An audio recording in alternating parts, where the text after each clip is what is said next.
Welcome to Module 1. I'm Reitzel-Bowker. Let's get started. Welcome to Sketchup. I'm super excited to be actually navigating with you on this course together for our Introduction to Sketchup class. For me, Sketchup is probably my software of choice. It is, in my opinion, the most exciting 3D modeling and drafting software out there on the market for anyone that's in industrial design or interior design or even architecture. It's been software that has completely aided me in design over the past 10-15 years. So we're going to get right into it and get started here. When you open up SketchUp, and I did post those links in your homepage of the class, you will notice that you do have a lot of options on which type of template you're going to want to open. And so we are going to be using the imperial method of measurement. And so we're going to go ahead and choose a simple inches template for today's lesson for Module 1. Now, once we open up that simple template, you're going to notice a few things in front of you that I do want to spend a little bit of time talking about right now that I think will be really useful in this lesson. The first thing to be aware of here is that we have a few colored lines that are going to be very, very important as we learn to navigate and draw using SketchUp as a modeling tool. If any of you have an AutoCAD background, or if you've ever done any graphs on graph paper, I remember being in grade 4 and looking for a surprise in a drawing as I would plot out XY spots on a grid, and that was really fun for me. And here I am doing SketchUp at this time. But basically, the red line that you see is the x-axis. The green line that's in front of you is the y-axis, and the blue line is the z-axis. So let's watch for those colors as we go, because those are going to help us to keep on axis as we draw so that we know that our model and our shapes and our geometry are square. Okay, now next what I'm going to get you to do is take a look sort of at the top middle of your screen. You'll see a few key buttons here, and you can find a list of those buttons in the PDF that I posted for you. If you want to follow along by using that lesson, I am going in the order of that PDF. Now the first one to be aware of is, it kind of looks like a magnifying glass, and it is a zoom real-time button. The one way we can zoom in our SketchUp drawing is to hold down our left mouse button and drag, and that will help us to zoom out. And if we hold down and drag up on our screen, that will enable us to zoom in. Now, an easier way even still to do this is to simply use our wheel. Quite useful. It allows me to kind of zoom in little small segments in and out of my drawing. Now, to the left of that Zoom Real-Time button, you will find a hand. That's the icon for pan. The same process applies here. We click and hold down on our screen to pan to the right. Click and hold down to pan to the left. We can pan up and we can pan down. Wonderful. Now you can keep doing this. You can keep clicking, holding, and releasing, and that will enable us in baby steps to kind of navigate around our drawing. To the left of the pan button, you will find what kind of looks like an orbit tool or a rotate tool, but it is an orbit tool. And the orbit tool allows us to pan, but it allows us to do it in 3 dimensions. So we can kind of scoop underneath the drawing and to the left and swivel all the way around the drawing. And what I'm doing here is I'm clicking and dragging and releasing to almost like pivot around my drawing to see every single angle, corner, and edge of the drawing, which is very, very helpful in a 3-dimensional world. Now, the beauty of this tool is I can access it in a little bit of a shorter or a shortcut way by clicking on the pan button. And from this mode, if I hold down my wheel, it's a shortcut to get to orbit as well. Very useful, because in this format, I can use my wheel to navigate in and out, the pan button to go back and forth, and simply grab the wheel and hold it down to orbit. And that way I never have to go right back up to the menu at the top. It's a bit of a shortcut and it saves time in the end. Now the final way to navigate using these tools at the top is one that's called Zoom Extents. It is the button that is to the right of the Zoom real-time button. Very useful once we have a lot of objects on our screen because it enables me to click it and boom, it finds the boundaries, all of the edges of my drawing, and it will zoom according to those boundaries. So if I have 10 buildings here and I'm lost in a wall somewhere, I can simply click on this button and I will immediately be brought to the edges of my drawing, which I find very, very useful. So play with these. What I'm going to do is I'm going to put myself into a position, and I'm going to get you to also copy my position and go.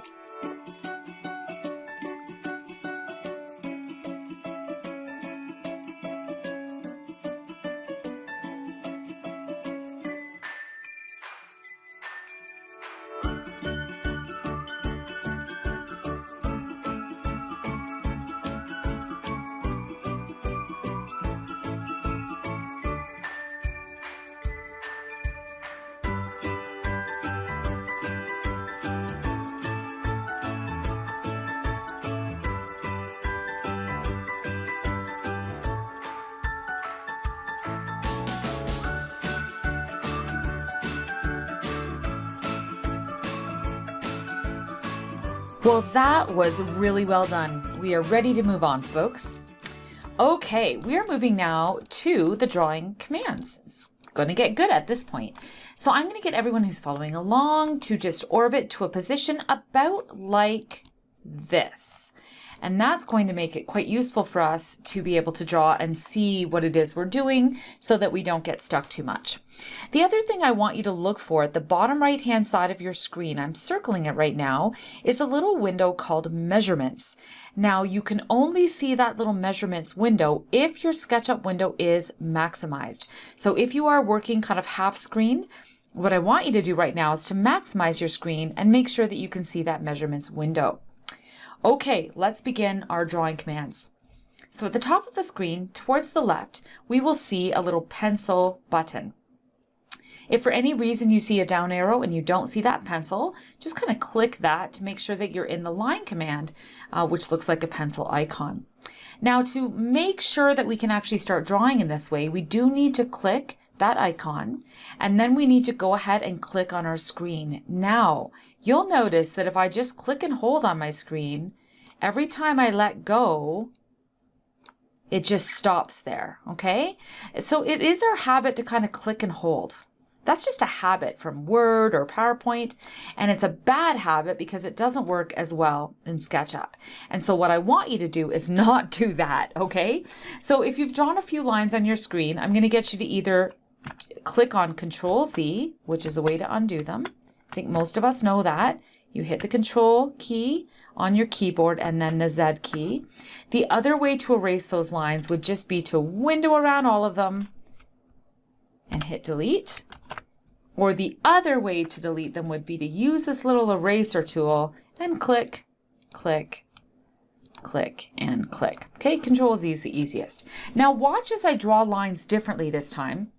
This time I'm going to click and release pretty quickly now and hover in the direction I wish to go. Okay, so pencil, click release, and I'm just hovering. I'm just moving my mouse, and I am not holding down my pointer finger. So look at your hand, everybody, because usually about 20% of my students are holding down that little mouse button, and you got to stop. You got to abort the command if you're doing it that way. Okay, so again, we click on the pencil, we click on our screen, and we hover the mouse. We just move it. We're not holding anything. Now watch what happens as I hover my mouse. Take a look at that little window on the bottom right hand side of your screen. It's changing as I go. This is the only way to type a distance for our lines. And if we ever want to draw anything to scale, this is going to be pretty important. Okay, so I'm going to get you to hover on the green axis just like that. And then I'm going to get everybody to type 20 just in the air, because you'll notice as I type, it was going in my measurements window, but it's magically happening even when I type in the air. And the little foot symbol, which is the apostrophe symbol, and enter. Good. Take our little wheel, get a little closer, and we're going to hover this time on the red axis. We're going to type 20, enter, just in the air. A lot of students try to put their mouse down there. Very, very frustrating to do that. Don't even worry. It's magical. Hover on green, 20 feet, enter, and hover back to the starting point and click. Now what happened is you'll notice that I got a solid face from doing that. I essentially made a square, which is really wonderful. And the reason it made a square is because I was following those green colors of the axis colors, which helped me to stay going in the right direction. Now I'm going to undo that, and we're going to do that a little more quickly this time, and we're going to see how we fare with that. Pencil, click, hover on green, 20 feet, enter, hover on red, 20 feet, enter, hover on green, 20 feet, enter, and click. So if I just recap the behavior that we just had, we were click, hover, type, hover, type, and back to the start. And that is really, really important. We're not clicking except for the first click. We weren't even clicking at all. Okay? Really important. That's how we use our pencil command. Let's try that one more time. This time, let's go in some different directions.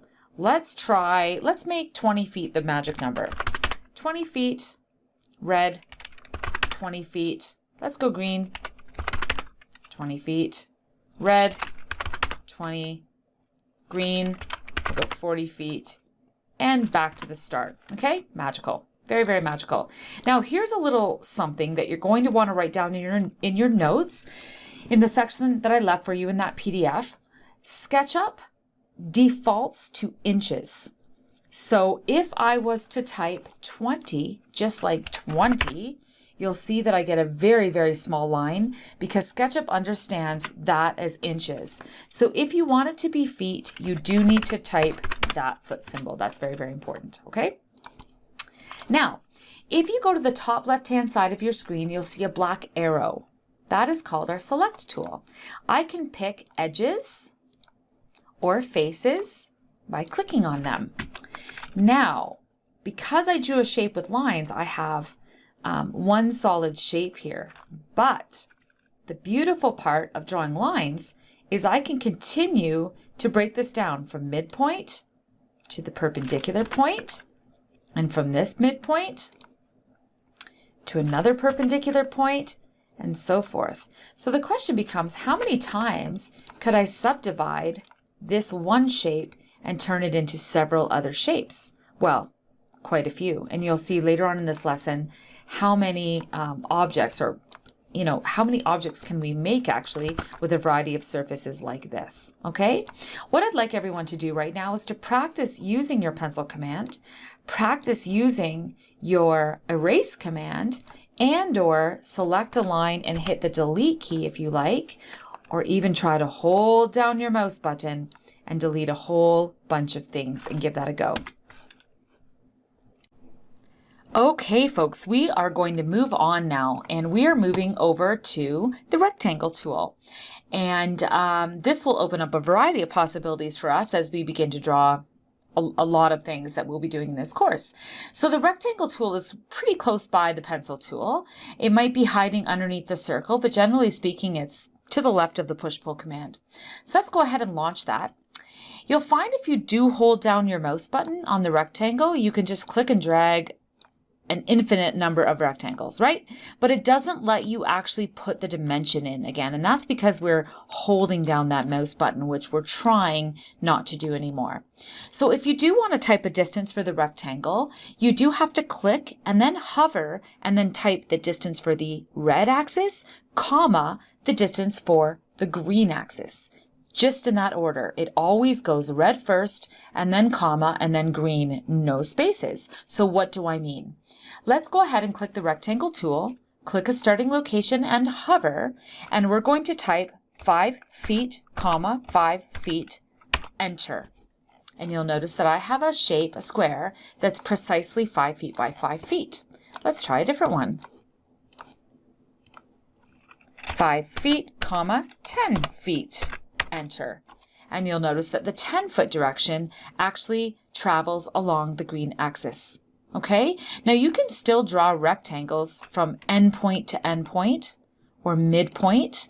You can still divide spaces using lines after you've already drawn your rectangle to create separate faces. But rectangles are the quickest way to get a known plane, maybe it's the floor of a house or maybe it's the bottom of a piece of furniture, to a specific size or scale that we need to be the sort of foundation for the rest of the modeling to come. Moving on, we're going to now try the circle command. The circle shortcut is just the letter C, which is nice and easy to remember. The shortcut for rectangles, the letter R, which is also quite useful. If people do like to type or they're used to the AutoCAD short keys, then that will be an easy habit for you. The key to remember about the circle command, two things actually. It wants to start the circle in the center. In other words, where you pick on your SketchUp model will be the center point of the circle. So that's really important to know. So as you place it, you're placing it where you actually want it to go. And the second thing to note about the circle is that the distance it wants from you is the radius. So we kind of have to go back into our elementary school mathematics, but we do need to remember that the radius distance is actually half of the entire width or the diameter of the circle. So if I want a 10-foot table or circle, then the distance I will need to type right now is 5 feet. And there we have it. You can see it's a really, really easy thing to draw, although I am quite a bit below my floor plane. So let's go ahead and try a few circles. Let's do one at 20 feet wide, which is a 10-foot radius.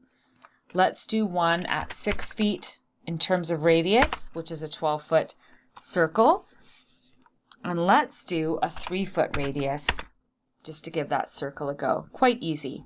And again, just a reminder that we can still go ahead and use the pencil tool to subdivide our circles by quadrants, which again can be quite useful. Okay? Now the final draw command that we're going to be working with today is the arc command. And there are a variety of arcs that are useful or that we can play with, but the two main ones that I use are the 2-point arc and the 3-point arc. You'll notice, let's start with the 3-point arc actually. The 3-point arc just basically wants you to choose 3 points, and in that order, it will place an arc. So if you're designing something specific along, I'm trying to think what the use for that would be. Usually it's kind of more of a non-symmetrical arc, if you will. Perhaps it looks like that, like there was my first point, there is my second point, and there is my third point. And from that, I could just connect the two endpoints and I would have a shape based on how that arc works. Okay, so sometimes we use that. But if we want a more decided arc, in other words, we know where it's going to start, we know where it's going to end, and we know how deep the bump is or the radius is of that arc. So let's go ahead and do a 2-point arc here. And let's do it on one of the edges of our rectangle. So I'm going to start the left-hand side of the arc on the left-hand side of the rectangle. The second point of the arc will be the end point of the arc. So I'll choose the other side of the rectangle. And then it wants to know sort of the bump depth or the radius, if you will. Now you can choose whether you go onto the inside of the shape or the outside, if you're going straight up on the blue axis, which would give you a wall, or if you're doing it on the red axis, which would be additive to the two-dimensional shape. And we can basically, again, build onto some of the shapes that we have. So we try a couple of arcs here. I can actually do one on blue. The blue meaning that I'm going straight up into the air. And so essentially I have a little lip or an edge happening there. Or I could do one here on this rectangle and in fact use my eraser tool on this little spot, sort of take a chunk out of this side just by doing that. Likewise, I can erase that line. And I can have a lot of fun with kind of putting those shapes together to create new shapes that will eventually become three-dimensional form. Okay. I'm going to now introduce you to what I consider to be like the icing on the cake. And this is the push-pull command. And so we are ready to go with some of the shapes that we've already drawn, some very unique shapes, and whatever fun you've had with that, that's very wonderful. But the push-pull command does require an actual surface in order for it to work. So where we have this arc and there's no actual closed surface, because it's just gray and there's nothing there, we do have to be careful that we do have a 2D surface or plane that we can work with. So the push-pull command looks like this. It's sort of a gray box with a red arrow that goes straight out of it and goes on the blue axis straight up. And so it allows two-dimensional planes to become three-dimensional. It's unbelievably satisfying. I can't describe it. You too will see the joy that comes from push-pull. And so when I click on push-pull and hover over any of my surfaces, it's looking for a surface to pull. Okay, so let's choose one. Again, click, hover, and type, okay? Or click, hover, and click, just to get into that habit. Let's try this one. Let's click it, and let's hover. Wow. How about this one? Click, hover. Let's try 10 feet. Good. Click, hover, click, hover. We can just do it visually, or we can actually type, and that's really up to you and what the project entails. So this one's on that plane, so I can go in that direction. And we'll do this one.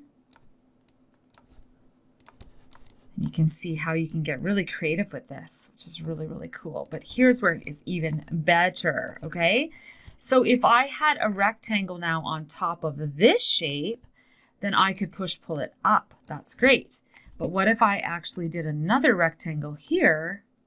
Then I could push-pull it down, okay? Super, super cool. Really, really unique forms that I can make. What if, though, I had a rectangle there and I began to push-pull? Notice the angle that I'm on. I begin to push-pull all the way through until I kind of hold it to the left. By the way, I am holding in this case. Hold it to the left until it says on face. And when it says on face, I can actually make a hole in my 3D model. Okay, so this is perfect for windows, door openings, and all sorts of things. But it's a very, very particular way to actually do that. So I want you to try that a couple of times because you really do have to hold it down or know the precise depth of the object. That's another way to do it. Hold it down, wait till it says on face, and I always kind of move it to the left a little, not just straight on, to the left or the right. I'm just kind of left-handed that way, and click. All right, so push-pull is, I don't know, oddly satisfying. You let me know in our discussion if it is for you as well. The final thing that we're doing this week for Module 1 is we are going to be learning the paint bucket command. And this is simply a way to paint surfaces in our model. It can make it really fun and realistic. Now, towards the end of the course, I am going to just touch on, in that final lesson, how to upload our own images into the paint bucket. So I've had so much fun with putting like a little picture of myself in a picture frame or something on somebody's shelf, or I've taken my client, found a picture of them online and put them on the television or whatever. It's super fun to do that. But aside from that, SketchUp does have materials that belong inside of SketchUp, some basic materials that we can use. So let's go ahead and click the paint bucket icon. What we will find on the right-hand side in our default tray is a variety of materials. Now yours might say just materials, or it might just say in model, but it might be difficult to see at first what it is you're trying to find, okay? So I warn you with that, because what I do want you to do is just to really explore by clicking that down arrow and take a look at all the words or the different materials that are in SketchUp that you're able to use. Let's start with brick. And basically it's as simple as this. You click the material, you click a surface. You click another material, and you click another surface, and you can zoom in to see what those will look like. And even though they're not super photorealistic, if you go ahead and take more advanced SketchUp classes later, you learn how to actually make these look completely photorealistic with a variety of plugins, which makes it amazing, because then you can almost not tell if it's a photo, okay? Okay, so go ahead and try different surfaces. Those are all the brick ones. You can find also some wood in here. Try to paint some surfaces with wood.